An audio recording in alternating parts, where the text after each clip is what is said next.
स्वागत है आप सभी का सीक्वेंस सीरीज चैप्टर के एक और नए लेक्चर में। अभी तक हम लोग ये वाले चैप्टर में डिस्कस कर चुके हैं सीक्वेंस क्या होता है, किस तरीके के पर्टिकुलर सीक्वेंस को प्रोग्रेशन कहा जाता है, सीरीज क्या होता है, और तीन जो हमारे मेन टाइप के प्रोग्रेशन है, अर्थमेटिक प्रोग्रेशन, ज्योमेट्रिक प्रोग्रेशन और हार्मोनिक प्रोग्रेशन। और साथ साथ में हमने इसकी प्रॉपर्टीज़ और इनके रेस्पेक्टिव मीन्स भी पढ़ लिए हुए हैं। आगे बढ़ने से पहले अब इसके आगे अगर हम स्टार्ट करेंगे तो एक तो आ जाता है इनके मीन्स की जो आपस में जो रिलेशन है, जो कि बहुत ही एक इम्पॉर्टेंट इनइक्वालिटी होती है ना। बट उसके पहले और कुछ स्पेशल टाइप की सीरीज पढ़ने से पहले we will solve some more questions. Okay, तो कोई 7-8 क्वेश्चन हम लोग इस वाले लेक्चर में लेने वाले हैं। ओके, टू स्टार्ट विथ, अब ये पहला क्वेश्चन मैंने नोट कर रखा है, एन टर्म्स के है ना सीरीज का सम बताना है अपने को। अब देख लें क्या सीरीज है, सब लॉगरिथमिक है ना। होप आपने लॉग वगैरह पढ़ा हुआ है, तो आइए देखते हैं कैसे क्या करेंगे इसको। जैसे एक फार्मूला आता है अपने लॉग में, ए लॉग ऑफ से बी बेस ए, इसको we can write one upon log of, ये जो लॉग के सामने जो भी नंबर लिखा हुआ है और बेस आपस में इंटरचेंज हो जाएंगे। So log of a base b, obviously जो है बेस डिफाइन होना चाहिए अब दोनों ही जगह पे। ए और बी का वैल्यू 1 नहीं हो सकता है। ओके, तो बाकी पॉजिटिव होने चाहिए। ओके, तो यही फार्मूला अगर हम इस वाले सीरीज में अप्लाई करें तो मिलेगा मुझे 1 अपॉन लॉग 4 बेस 2 को I can write log 2 base 4।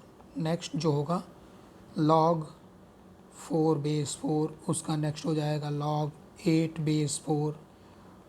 सही है। आखिरी टर्म जो होगा, एन टर्म्स की बात हो रही है ना, तो अब nth टर्म क्या होगा देखें इसमें। nth टर्म होगा 1 अपॉन लॉग, आगे तो हमेशा डिनोमिनेटर में 4 ही लिख रहा है ना, जो बेस है वो 2 का पावर 1, 2 का पावर 2, 2 का पावर 3 ऐसे कन्वर्ट हो रहा है। तो nth टर्म में इट विल बी 2 का power n। So our last term would be log of 2 to the power n at base 4। अब फिर ये काफ़ी सिंपल हो गया, लॉग जब बेसिस सेम है तो वो सारे आपस में टर्म्स मल्टीप्लाई हो जाएंगे। लॉग बेस 4 में 2 इंटू 4 इंटू 8, 2 का पावर n तक ये सब मल्टीप्लाई हो जाएगा। और ये सारे जो लिखे हैं 2 के पावर्स हैं, 2 का power 1, power 2, power 3 up to n तक जा रहे हैं, तो वो सारे पावर जो हैं वो यहाँ पे ऐड हो जाएंगे। सही है। ये जो बेस में लिखा है 4, इसको आई कैन राइट लॉग 2 का पावर 2 है ना, बेस में 2 का पावर 2 लिख सकता हूँ मैं, और फिर ये 2 के पावर में n into n plus 1 upon 2 आ गया, sum of first and natural number. Okay, बस अब फिर से ये लॉग की प्रॉपर्टी है, यहाँ जो लिखा है ये मल्टीप्लाई में चला जाएगा और ये बेस का जो पावर है वो डिवाइड में चला जाएगा। तो n into n plus 1 upon 2 और इंटू 1 अपॉन 2, बाकी बचेगा लॉग 2 बेस 2। तो ये तो हो गया मेरा 1 के इक्वल, बस जो बचा यही हमारा आंसर हो गया, n into n plus 1 divided by 4। सही है। तो इस क्वेश्चन में ज़्यादा कुछ नहीं था, लॉग की प्रॉपर्टी थी। लॉग की प्रॉपर्टी अगर आपको भूल गई है तो एक बार फिर से उसको रिवाइज करें। Okay, so this was question number 1। आगे बढ़ते हैं, क्वेश्चन नंबर 2 पे देखते हैं क्या है। So question number 2 is alpha beta are the roots of equation this, gamma delta are the roots of equation this. दो अलग अलग क्वाड्रेटिक इक्वेशन लिखे, मैं लिख लेता हूँ एक बार। X square minus 3x plus A equal to 0, और दूसरा x square minus 12x plus B equal to 0। पहले वाले के रूट्स हैं अल्फ़ा बीटा, दूसरे वाले के रूट्स हैं गामा डेल्टा। सही है। अब अल्फ़ा प्लस बीटा हो जाएगा 3 के इक्वल अल्फ़ा इंटू बीटा हो जाएगा ए के इक्वल। दो चीज़ें ये मिल गई हमको। यहाँ पे गामा प्लस डेल्टा हो जाएगा 12 के इक्वल, और गामा इंटू डेल्टा हो जाएगा बी के इक्वल। तो ये 4 रिलेशन अलग अलग मिल गए। आगे पढ़ें, क्या बताना है हमें, ए और बी का वैल्यू बताना है, जबकि दिया हुआ है कि अल्फ़ा बीटा गामा और डेल्टा ये सब एक इंक्रीजिंग जीपी बना रहे हैं। ओके, तो alpha beta gamma delta, alpha beta gamma delta ये जो है जीपी है। सही है। तो चलो हम इस जीपी का कॉमन रेशियो जो है वो आर लेफ्ट कर लेते हैं। तो ये तो अल्फ़ा हो गया, फिर बीटा का जो वैल्यू है वो अल्फ़ा इंटू आर हो जाएगा, अगला अल्फ़ा आर स्क्वायर हो जाएगा, और उसका नेक्स्ट जो है वो अल्फ़ा आर क्यूब हो जाएगा। सही है यहाँ तो। अब बस यही रिलेशंस का यूज कर लेते हैं हम लोग। तो यहाँ से मुझे मिलेगा अल्फ़ा प्लस बीटा यानी कि अल्फ़ा प्लस अल्फ़ा आर है ना is equal to 3, alpha common लिया तो 1 plus R is equal to 3 पहला इक्वेशन, और साथ में अल्फ़ा इंटू बीटा मतलब alpha square R is equal to A दूसरा इक्वेशन। ठीक, यहाँ से देखें गामा प्लस डेल्टा, तो ये गामा और डेल्टा की वैल्यू है, तो alpha R square plus alpha R cube is equal to 12, alpha R square common आ जाएगा 1 plus R is equal to 12, ये हो गया हमारा तीसरा इक्वेशन। और गामा इंटू डेल्टा जो है तो वो अल्फ़ा स्क्वायर आर का पावर 5 बनेगा बी के इक्वल। ये 4 अलग अलग इक्वेशन आ गए। अब यहाँ पर 2 ही अननोन है, एक है अल्फ़ा और दूसरा है आर। बहुत सारे इक्वेशन है, जैसे पहले और तीसरे को डिवाइड कर दे अगर हम लोग, ठीक है ना, 1 डिवाइडेड बाई 3 कर लेते हैं तो क्या बचेगा 1 upon r square is equal to 1 upon 4 आ जाएगा। यहाँ से आर का वैल्यू 2 आ गया। 2 क्यों लिया मैंने, -2 भी तो ले सकता था वैसे, आर स्क्वायर इक्वल टू 4 तो r equal to plus minus 2, r equal to plus minus 2 आता, बट आर इक्वल टू 2 क्यों लिया, क्योंकि क्वेश्चन में दिया हुआ है इंक्रीजिंग जीपी है, तो आर अगर हमने नेगेटिव रख लिया तो कभी भी इंक्रीजिंग जीपी नहीं बन सकता है।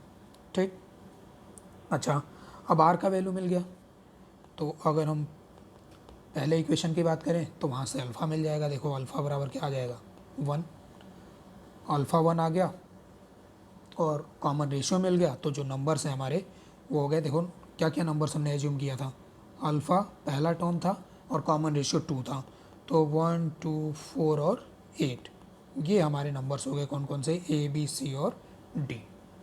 ठीक है, बस नहीं sorry A B C D नहीं है, ये तो अल्फ़ा बीटा है ना अपना। तो ये अल्फ़ा बीटा गामा और डेल्टा का वैल्यू मिल गया, बस बाकी कर सकते हो। ए का वैल्यू क्या था, ए का वैल्यू था अल्फ़ा इंटू बीटा, तो ए का वैल्यू मिल जाता है हमको 2, और बी का वैल्यू क्या था गामा इंटू डेल्टा, बी का जो वैल्यू था वो गामा इंटू डेल्टा था। इक्वेशन देख लें ऊपर ये रहा है ना, तो गामा और डेल्टा का वैल्यू रेस्पेक्टिव 4 और 8 है, तो वहाँ से बी का वैल्यू जो है वो 32 आ गया। यही पूछा था क्वेश्चन में, ए और बी का वैल्यू बता दो।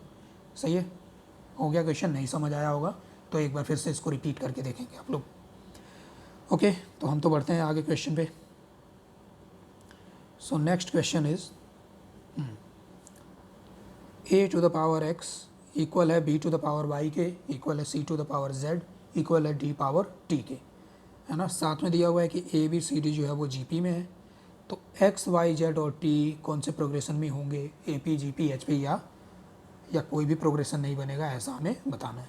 ओके, तो सबसे पहले जो गिवन है वो लेके चलते हैं। क्या गिवन है, ए बी सी डी जो है वो जीपी में गिवन है, तो चलो मान लिया इनकी जो वैल्यू कॉमन रेशो इसका आर लेट कर लिया, तो A R square A r cube, ये हमने ए बी सी डी का रेस्पेक्टिव वैल्यू मान लिया। ठीक, अच्छा और गिवन है अपने पास में ए का power x is equal to b यानी कि ए इंटू आर का power y is equal to c यानी कि ए आर स्क्वायर का power z equal to d यानी कि ए आर क्यूब का पावर टी। सही है, ये सब बराबर है। चलो मैंने किसी अल्फ़ा के इक्वल मान लिया इसको, है ना, सब इक्वल हैं तो किसी एक वैल्यू के इक्वल होंगे, अल्फ़ा ऐसा लेट कर लिया। अब हम क्या करते हैं यहाँ पे, चलो लॉग कंसिडर करते हैं, है ना, कंसिडरिंग लॉग लिया जैसे पहले और फोर्थ में, लॉग बेस ए पे ले रहा हूँ मैं, तो लॉग बेस ए पे, है ना, a to the power x is equal to log alpha base a बनेगा। यहाँ से ये पता है तुम्हें, ये लॉग की प्रॉपर्टी बेस और एक्सपोनेंट दोनों का सेम हो, अगर तो कैंसिल हो जाता, सिर्फ एक्स बचेगा, तो एक्स इज इक्वल टू मिल गया लॉग अल्फ़ा बेस ए। ठीक, ऐसे ही दूसरे और चौथे को कंपेयर कर लो लॉग लेते हुए। अब लॉग बेस ए आर पे रख लो, है ना, तो लॉग बेस ए आर का power y is equal to log alpha base a r हो जाएगा, और यहाँ से क्या मिलेगा, y is equal to log alpha base a r. ठीक है, अब अगर ये पैटर्न समझ आया तुम्हें तो मैं डायरेक्ट भी लिख सकता हूँ, यहाँ से मुझे z मिल जाएगा log alpha base a r square और t मिल जाएगा log alpha base a r cube. ये एक्स वाई जेड और टी का वैल्यू हमने लिख लिया। अब हमें देखना है कि ये कौन सा प्रोग्रेशन है। ओके, तो देखते हैं यार। चलो ये तो भैया अपना एक काम कर, देखो लॉग अल्फ़ा है, बेस चेंज हो रहा है ना, तो मैं क्या करता हूँ इसका रेसिप्रोकल ले लेता हूँ सबका। ठीक है, तो लॉग की प्रॉपर्टी और रेसिप्रोकल वाली प्रॉपर्टी अगर मैं लगाऊँ तो इसको मैं लिख सकता हूँ 1 upon log of a base alpha. Y को लिख सकता हूँ 1 upon log of a r base alpha. Z को लिख सकता हूँ 1 upon log of a r square base alpha. और टी को लिख सकता हूँ 1 upon log of a r cube base alpha. ठीक, चलो मैं दोबारा यहाँ पे लिखता हूँ। एक्स है हमारा log a base alpha, y है 1 अपॉन लॉग बेस में अल्फ़ा है, अगर मैं लॉग की वो m इंटू एन वाली प्रॉपर्टी लगाऊँ तो log a base alpha plus log r base alpha ऐसे हो जाएगा। इसी तरीके से जेड बनेगा मेरा 1 upon log a plus 2 log r base alpha.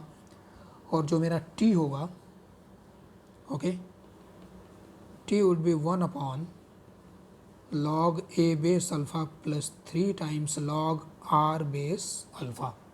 ये लॉग की प्रॉपर्टी लग रही है, कौन सी वाली property? Log of m into n to base a equal to log m base a plus log n base a, ये वाली प्रॉपर्टी। बस अब देखो भैया, एक बार जो ये चीज़ मैं हाईलाइट कर रहा हूँ इनको देख के बताओ ये कौन सा प्रोग्रेशन है। लॉग ए बेस अल्फ़ा, फिर उसमें एक टर्म ऐड हुआ नेक्स्ट वाले में लॉग आर बेस अल्फ़ा, फिर उसमें एक और log r base alpha add हो गया, फिर उससे नेक्स्ट एक और ऐड हो गया। तो ये जो मैंने हाईलाइट कर रखा है ग्रीन कलर से, ये बन रहा है, ये सामने दिख रहा है, दिस इज़ अर्थमेटिक प्रोग्रेशन। और अर्थमेटिक प्रोग्रेशन के जो टर्म्स का रेसिप्रोकल होता है वो हमें पता है, that will be harmonic progression. So our answer is HP, third answer that is harmonic progression. तो ये था मेरा तीसरा क्वेश्चन। ठीक, आगे बढ़ते हैं। चौथा क्वेश्चन क्या है? A1 A2 are the arithmetic mean and G1 G2 are the geometric means between A and B। ठीक है, A और B के बीच में A1 A2 अर्थमेटिक मीन है, ओके। A और B के बीच में G1 और G2 जो है वो ज्योमेट्रिक मीन है। फिर हमसे पूछा गया कि A1 plus A2 upon G1 into G2 का वैल्यू बताओ। बहुत ईजी, हमने ये डायरेक्ट प्रॉपर्टी पढ़ी थी मीन वाले टॉपिक में कि अर्थमेटिक मीन, अगर कोई भी दो नंबर के बीच में कुछ अर्थमेटिक मीन इंसर्ट कर रहे हैं हम लोग, तो उनका जो सम होता है वो सिंगल अर्थमेटिक मीन का n टाइम्स हो जाता है। अगर दो है तो 2 टाइम्स हो जाएगा। सिंगल अर्थमेटिक मीन होगा A plus b upon 2 into 2 हो जाएगा इन दोनों का सम। ऐसे ही ज्योमेट्रिक मीन जो होते हैं उनका प्रोडक्ट, सिंगल ज्योमेट्रिक मीन का power nth times nth power होता था, है ना।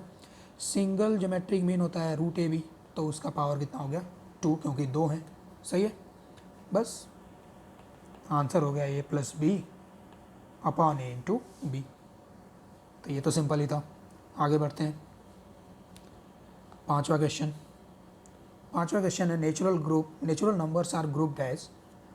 ओके, नेचुरल नंबर की ऐसे कुछ ग्रुपिंग हो रखी है, देखो भाई, पहला ग्रुप, दूसरा ग्रुप, तीसरा group.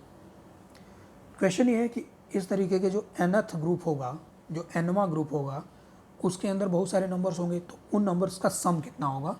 Question is sum of numbers in nth group. ठीक, अच्छा आइए भाई सॉल्व करते हैं। सबसे पहले तो ये देखें कि जो हमारा nth ग्रुप होगा उसमें नंबर ऑफ टर्म्स कितने होंगे। इन nth group number of terms will be, देखो भाई, पहले ग्रुप में 2 हैं, दूसरे में 4 हैं, तीसरे में 6 हैं। पैटर्न समझ आ रहा है? nth में 2n होंगे। सही है। एक चीज़ और देखो, ये जितने भी नेचुरल नंबर लिखे हैं ये सब, अगर एक एक ब्रैकेट की बात करें, ये सब AP लिखा हुआ है, AP में भी कॉमन डिफरेंस 2। सही है। तो अगर मुझे ये nth ग्रुप का सम मुझे लिखना हो तो total number of term divided by 2, जो फार्मूला होता था AP में, into twice of first term plus total number of term -1 into common difference. Answer तो जो है n के ही टर्म में आएगा। सही है ना, क्योंकि nth ग्रुप की बात हो रही है। कॉमन डिफरेंस भी दे दिया 2 है। तो अब ये जो फार्मूला है, फार्मूला यूज करने के लिए सिर्फ और सिर्फ मुझे चाहिए फर्स्ट टर्म। कि nth ग्रुप का जो मेरा पहला टर्म है वो क्या हो जाएगा। अगर मुझे पहला टर्म मिल गया तो बस इस फॉर्मूले में रख के जो है आंसर आ जाएगा, ठीक। क्योंकि कॉमन डिफरेंस तो 2 दिख ही रहा है, ए पी है वो सबको दिख रहा है ना। टोटल नंबर ऑफ टर्म कितने होंगे 2n, वो भी हमने पैटर्न वाइज चेक कर लिया। अब हम सोचे ज़रा, ओके तो चलो हम ये ग्रुप को लिखते हैं एक बार। जो पहला मेरा ग्रुप है 1 3, फिर 5 7 9 11, फिर 13 15 17 19 21 23, इस तरीके से फर्स्ट ग्रुप हो गया, ये सेकंड ग्रुप हो गया, ये थर्ड ग्रुप हो गया। इस तरीके से कहीं nth ग्रुप आएगा हमारे पास, nth ग्रुप के पहले n-1th ग्रुप रहेगा, सही है। अब एक तुम पैटर्न अगर देखो यहाँ पे तो ये कंटिन्यूअस एक पूरा ये पील चल रहा है, पूरा एक से स्टार्ट होके 2 का डिफरेंस है, 1 3 5 7 9 11 13, कहीं कोई ब्रेक नहीं है।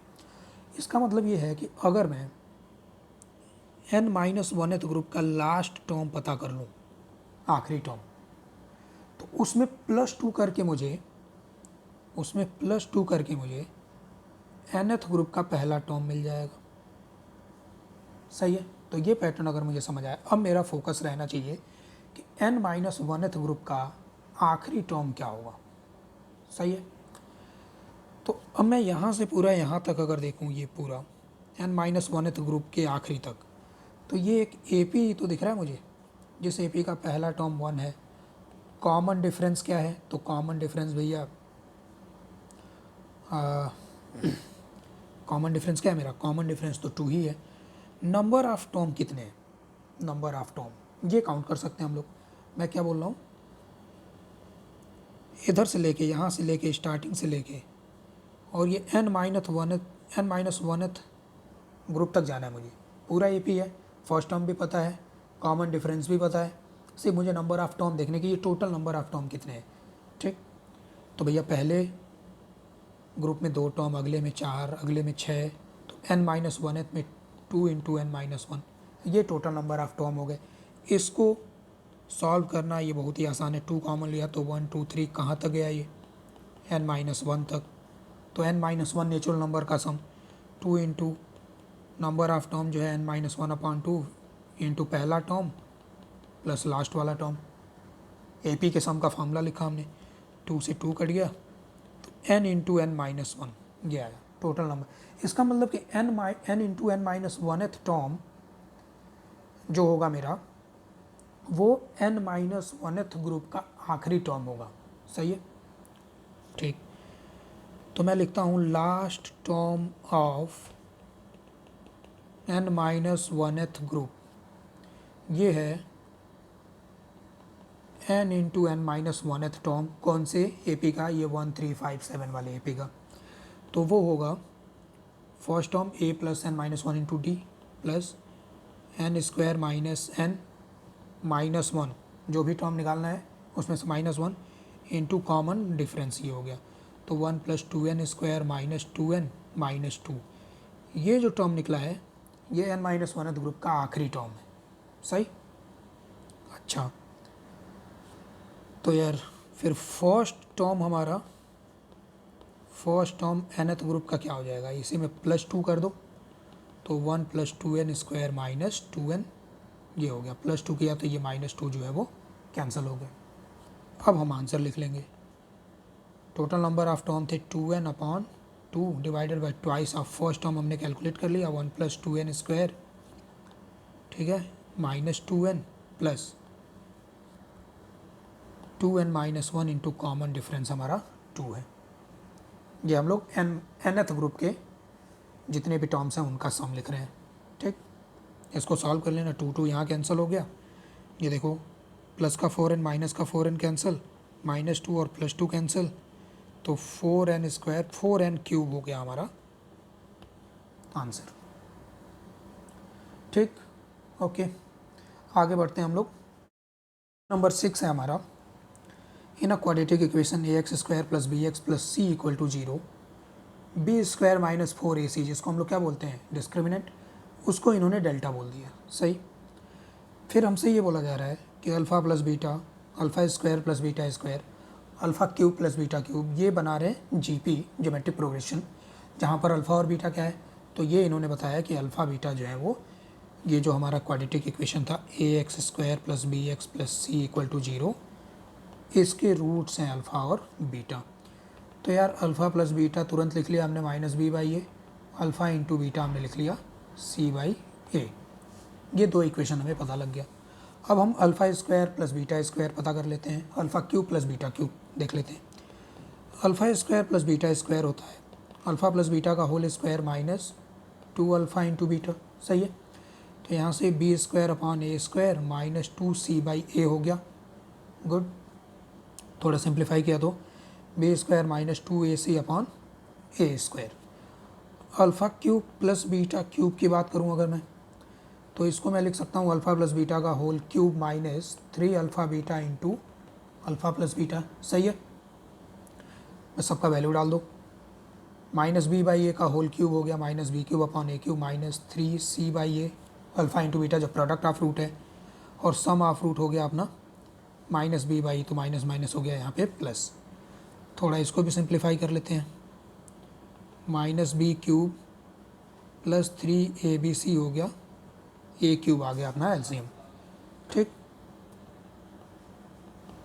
अच्छा, अब हमें बताया कि अल्फ़ा प्लस बीटा, अल्फ़ा² + बीटा², अल्फ़ा³ + बीटा³, ये जो है ज्योमेट्रिक प्रोग्रेशन है, ठीक।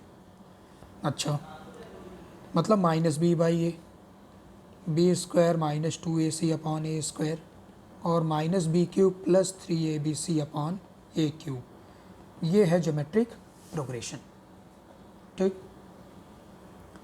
ओके, बस तो जीपी वाली कंडीशन लगा दी। अगर 3 टर्म जीपी में है तो बीच वाले का जो स्क्वायर होगा, जो हमारे फर्स्ट और थर्ड की प्रोडक्ट के बराबर होगा, मतलब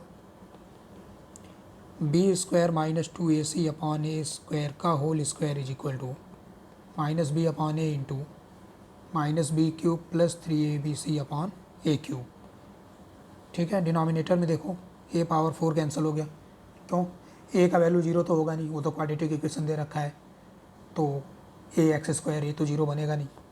अच्छा, बाकी b का power 4 + 4a² c² - 4ab² c whole square किया, और राइट हैंड साइड में मल्टीप्लाई करें तो b का पावर 4 -3a² ab² c, ठीक। b पावर 4 भी कैंसिल हो गया। अच्छा, 4a² c² equal to ab² c, ठीक। चलो, अब ab² c - 4a² c² आ गया 0 मेरे पास। a का वैल्यू 0 नहीं है तो a कैंसिल आउट किया जा सकता है, so b² c - 4ac² equal to 0। c और कॉमन निकाल लिया तो b² - 4ac बराबर 0, सही है। इसी को हमने डेल्टा बोला था, ये c है तो c इंटू डेल्टा आ गया मेरे पास 0। ऑप्शन देख लो, c into delta, third option जो है वो करेक्ट हो गया, सही है। आगे बढ़ते हैं 7th क्वेश्चन पे। 7वां क्वेश्चन है हमारा, ए बी सी जो है वो पॉजिटिव इंटीजर्स है, ठीक, और जीपी में भी है इस तरीके से कि b/a जो है वो भी इंटीजर है। b/a देखो यहाँ पे, ये अगर जीपी है तो b/a इज कॉमन रेशियो, इसका मतलब कि जो कॉमन रेशियो है हमारा वो भी इंटीजर है। फिर ये बताया कि ए बी सी का अर्थमेटिक मीन b+2 है, तो ये पूरी चीज़ का वैल्यू क्या होगा भाई। ये चीज़ का वैल्यू तो तभी बता पाएंगे जब a सॉल्व कर पाएँ हम लोग, ठीक। तो अब जो क्वेश्चन में गिवन है वहाँ से स्टार्ट करते हैं। a + b + c का अर्थमेटिक मीन हो गया a + b + c/3, arithmetic mean वही है ना, 9th क्लास से पढ़ते आ रहे हैं, 8th क्लास से, इक्वल टू है b+2 के। सॉल्व किया तो a + b + c equal to 3b + 6, या फिर a + c equal to 2b + 6 हो गया। एक चीज़ और, ए बी सी जो है वो जीपी दे रखा है, तो जीपी का कॉमन रेशियो अगर आर रखें तो AR बी और सी का वैल्यू ये मान लेते हैं हम लोग, सही है। तो जीपी वाले इन्फॉर्मेशन का भी यूज कर लिया क्वेश्चन में हमने। अब ये वैल्यू मैं रख देता हूँ, ए तो चलो ए है, सी है मेरा AR², बी है मेरा AR + 6। तो अब ये ए r square minus 2AR plus ए माइनस 6 बराबर 0। एक क्वाड्रेटिक बना मेरे पास किसमें, आर के टर्म में। अब मैं यहाँ से आर कॉमन रेशियो का वैल्यू अगर लिखूँ क्वाड्रेटिक फॉर्मूले से, तो मैं लिखूँगा 2a plus minus root over b square minus 4AC divided by 2a। सही, तो r बराबर 2a प्लस माइनस, देखो यहाँ पे 4a स्क्वायर कैंसिल, तो रूट के अंदर 24a बचा अपॉन 2a। सही है। अब ये यहाँ पे दिमाग लगाने की ज़रूरत है। r हमें क्वेश्चन में बताया था जो कॉमन रेशियो है वो इंटीजर होना चाहिए। भैया इंटीजर तो तभी होगा ना जब ये रूट के अंदर वाली जो चीज़ है 24 है ये परफेक्ट स्क्वायर बने, क्योंकि ये परफेक्ट स्क्वायर नहीं बनेगा तो कभी भी ये इंटीजर नहीं आ पाएगा। तो हम ये चाहते हैं कि ये 24a is perfect square. 24a को अगर मैं लिखूं तो ये 2 का पावर 3 इंटू 3 इंटू a ये लिखा हुआ है, ठीक है, और a वो भी इंटीजर है। तो a का जो मिनिमम वैल्यू होगा, a का जो मिनिमम वैल्यू होगा ताकि ये जो है परफेक्ट स्क्वायर बन जाए, वो क्या होगा, देखो यहाँ पे पेयर बनना चाहिए, तो a में कम से कम एक 3 आना चाहिए और एक 2, तो a का मिनिमम वैल्यू हो गया 6, ठीक है। अब ये परफेक्ट स्क्वायर बन जाएगा। अब एक चीज़ ये भी है कि a बराबर 6 रख के मुझे ये चेक करना पड़ेगा कि जो r है मेरा वो इंटीजर बनता है या नहीं बनता है। तो देख लेते हैं एक बार, फॉर a बराबर 6, तो ये हो गया 12 प्लस माइनस, यहाँ पे क्या होगा, a का वैल्यू अगर 6 है तो 24 इंटू मतलब 24 का ये फैक्टर हो गया और 6 ये रहा हमारे पास डिवाइडेड बाई 12, एक पेयर और एक ये वाला पेयर, तो r का value 12 plus minus 2 into 2 into 3 divided by 12, r का वैल्यू आया 12 प्लस माइनस 12 अपॉन 12। तो या तो 0 आ गया या तो 2 आ गया, r का वैल्यू 0 तो लेना नहीं है, तो r का वैल्यू इधर से मुझे इंटीजर तो मिल गया ना। इसका मतलब कि ये जो a बराबर 6 है ये मेरा एक्सेप्टेबल सोल्यूशन हो गया। अब a बराबर a का वैल्यू थोड़ी पूछा हमसे तो पूछा है ये सॉल्व करके बताओ, तो बस कर लेना ये, है ना, पुट a बराबर 6, ठीक है, कोई भी कर सकता है। तो ये 7 क्वेश्चन हो गए। एक और क्वेश्चन मैंने नोट कर रखा है इधर, तुम्हारे लिए है, इसको नोट करो और इसको खुद करना तुम लोग ट्राई। सही है, क्या आंसर आएगा ये मुझे कमेंट करके बताना। Okay, so this is all about some problems regarding 3 kind of progression that we have already studied, that is arithmetic progression, geometric progression and harmonic progression. Okay, do not forget to like the video and subscribe the channel. Okay, I wish you great day.